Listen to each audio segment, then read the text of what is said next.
Hello everybody, back on the trap line this morning and pulling up to yet another raccoon, but it's better than nothing, so we're going to go ahead and get this guy taken care of and make this reset. This is the first thing that we have caught in this trap. It's been out about a week now and had a little bit of rain last night, so we've been getting a good bit of activity on the traps this morning, but got a pretty good sized raccoon here. Hey there, buddy. Little Bridger 175 offset trap here, good front foot catch. Had a little dirt hole set right here under these low hanging oak tree limbs. Kind of figured that we'd end up with a raccoon here, but we were really hoping for a coyote because we got a big long road and fields here on both sides. It's been stocked with early release quail, so we're gonna get this guy taken care of and make a reset. So while I'm making this reset here, I want to take this time to kind of go over my trap bag and what I keep in it. Here's my bag. It's just an old DeWalt tool bag. I use polyfill from the stuffing out of an old pillow for my underall, basically under my pan here. It's scentless. It doesn't. It's poly, so it doesn't soak up any scent. I got a little trowel shovel here that I made. I made it out of stainless steel. It's pretty heavy duty, so it's good for chopping roots and bedding your trap and breaching an army tank if you have to. Just a cross peen hammer for driving my stakes. I carry a small set of channel locks and a flathead screwdriver because these Bridger traps that I use a Bridger 175s. They're good traps, but if you get a coyote or a big bobcat or something in them, sometimes they will bend the pan up, and it takes a little adjustment sometimes, and those two tools are good for that. Stake driver, it's just a stainless steel piece of cold roll steel that I found and ground the end down to fit my earth anchors, and then I also flatten the end off of it so I can drive my little small anchors I have on my coon cuffs. 20 volt DeWalt drill. I use a 2-inch auger, and there's my bait bucket, and I got this little tool pouch on it, and I keep all my baits and lures and urine and things in. I make all of my own baits. 3 grind mice, Tom and Jerry. There's some might catch, booyah. I make all my own baits. I started to make a few lures. I just try to save as much money as I can where I can.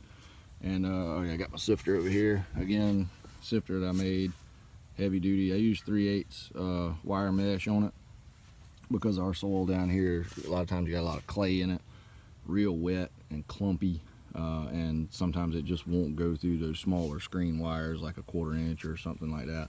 So I use a 3/8, and I don't really have a problem. We don't have rocks here, so I don't have to worry about pebbles and things passing through it and getting hung up in the jaws of my trap.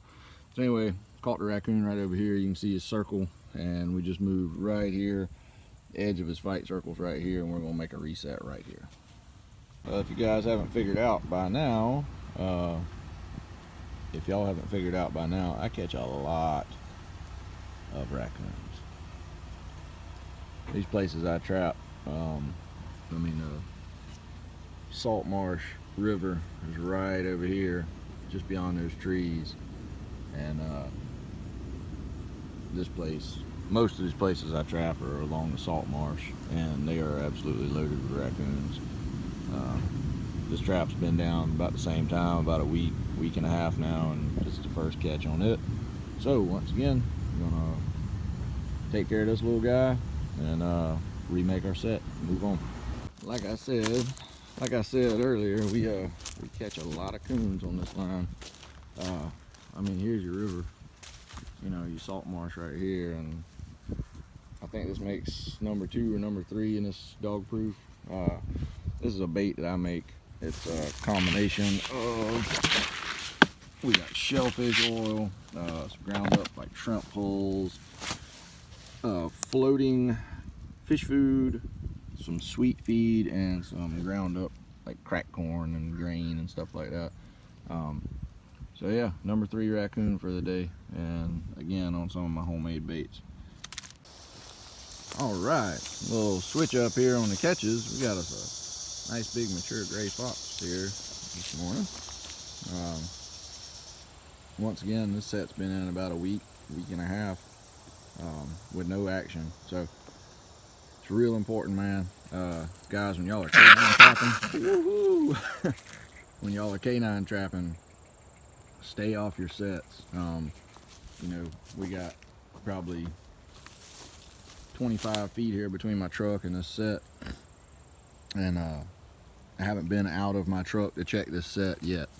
So scent control is extremely important.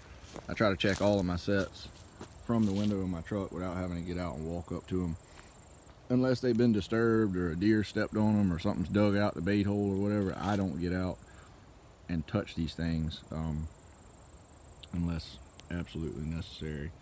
So we're gonna get this guy handled here. This is good. This is the kind of stuff the property manager wants out of here, is canines. They're trying to protect all these quail that they release, and I mean, you can see this is all good quail hunting habitat here. And this little guy right here, he'll be responsible for he'll take out about a half a covey of quail in a month, you know. So this is good. We're gonna take care of him, and we're gonna take this trap here, and we're probably gonna remake the set right about here, right in this clean dirt, right on the edge of the fight circle.